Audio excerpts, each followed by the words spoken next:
Seeking Solace in Nature, Spring in the Garden, by Steven Katsineris. Nature itself is the best physician. Hippocrates. We are so fortunate to have our beautiful garden and its wonderful wildlife, especially in difficult and troubled times. So far this spring, we've had some good rain and sunshine, and the garden has lots of colourful flowers out and flourishing. These flowers, blossoms, buds, nectar, pollens, seeds and honey on the blooming bushes and trees, and the insects, bugs, beetles and other creatures they bring provide food for a variety of animals and attract many birds and other native wildlife to our garden.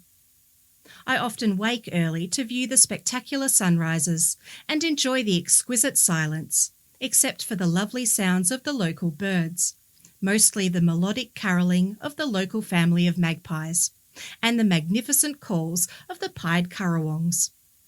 Many mornings I also hear the kookaburra's very enjoyable song, reverberating throughout the gully. It is a delightful way to start the day.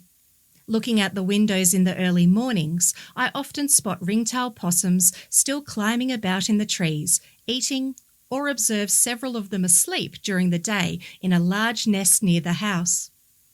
I also usually see a mob or two of eastern grey kangaroos feeding, or lying on the grass in the sun in the remnant bushland opposite our house. Some mornings there are a few kangaroos just outside our yard, eating grass on the nature strip.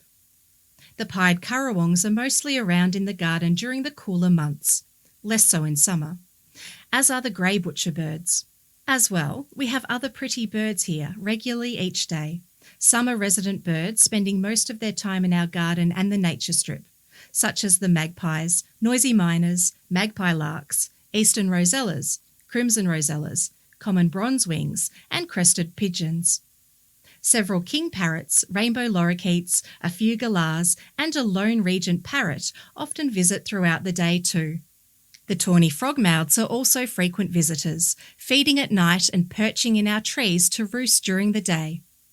Blending in with the trees while sleeping during the daylight, they are often hard to see. Some birds are seasonal visitors. For instance, in autumn and winter, I catch glimpses of eastern spinebills in the garden feeding. These birds come to feed, drink and perch in the garden. Some stay to roost in our trees as well. While in spring and summer, flocks of nomadic musk lorikeets are around the district, including our yard, when the eucalyptus trees are blooming. They go from tree to tree, chattering noisily as they feed mainly on nectar and pollen. Musk lorikeets eat insects, fruit and seeds. Some birds are rarer visitors to the garden, such as the yellow-tailed black cockatoos. Usually I spot flocks of them flying over our garden, or in the remnant woodland and grassland opposite our house, feeding in the trees and bushes there. Just recently, a large flock of yellow-tailed black cockatoos gracefully flew over me while I was weeding in the garden. I heard them first, with their mellow cry, and then I saw 7 of them slowly flying low over me, with their leisurely wing movements. It is a spectacular sight to witness these pretty birds in flight. Later, they came into the trees on our nature strip to feed, which was marvellous to watch.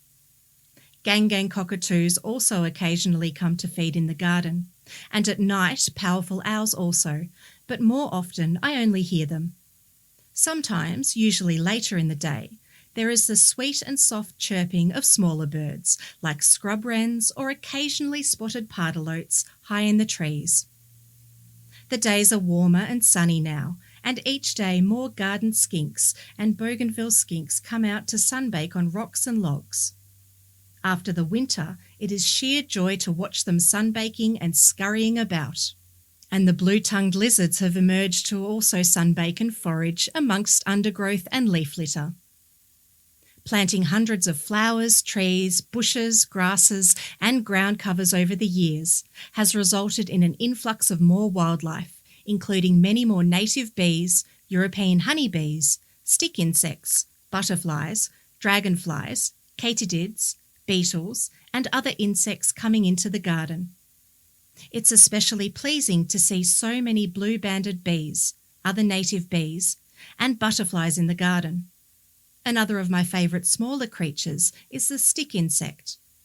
The stick insects in the garden live in the thick foliage around large gum trees. But we only see them when they have either blown onto the ground or onto bushes on windy days, or drop from trees to escape a predator. As well, we have southern brown tree frogs, Perrin's tree frogs, eastern banjo frogs, and other frogs that I come across in the garden, usually in moist areas among the thicker vegetation, but sometimes in the fish pond or under plant pots, rocks, logs, or other damp places. Mostly at night, their calls can be heard in the yard. Throughout the day, while in the garden working or sitting in the sun having a cup of tea, it is very soothing to listen to the marvellous sounds of the birds, especially the repeated deep sound of the bronzewings and the splendid song and various calls of the grey butcherbird.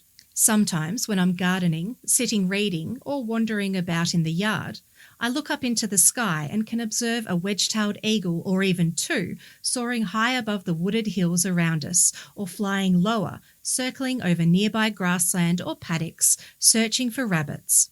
I'm always elated to witness such an awesome spectacle. In the evenings, my family and I see several resident ringtail possums in the gum and plum trees, just outside the front door, feeding. And we can go outside and stand very close to them and watch them feeding, as they are completely unconcerned about our presence. At times, we are overjoyed to observe their young ones as well.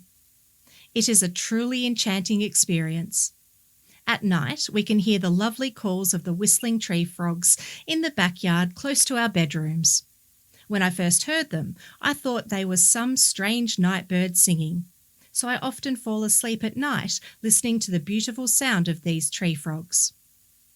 What a truly divine way to end another exquisite day.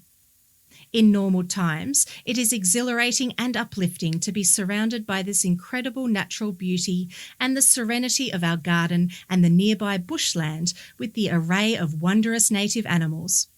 But in difficult times, it is very meditative to have this loveliness to give us comfort.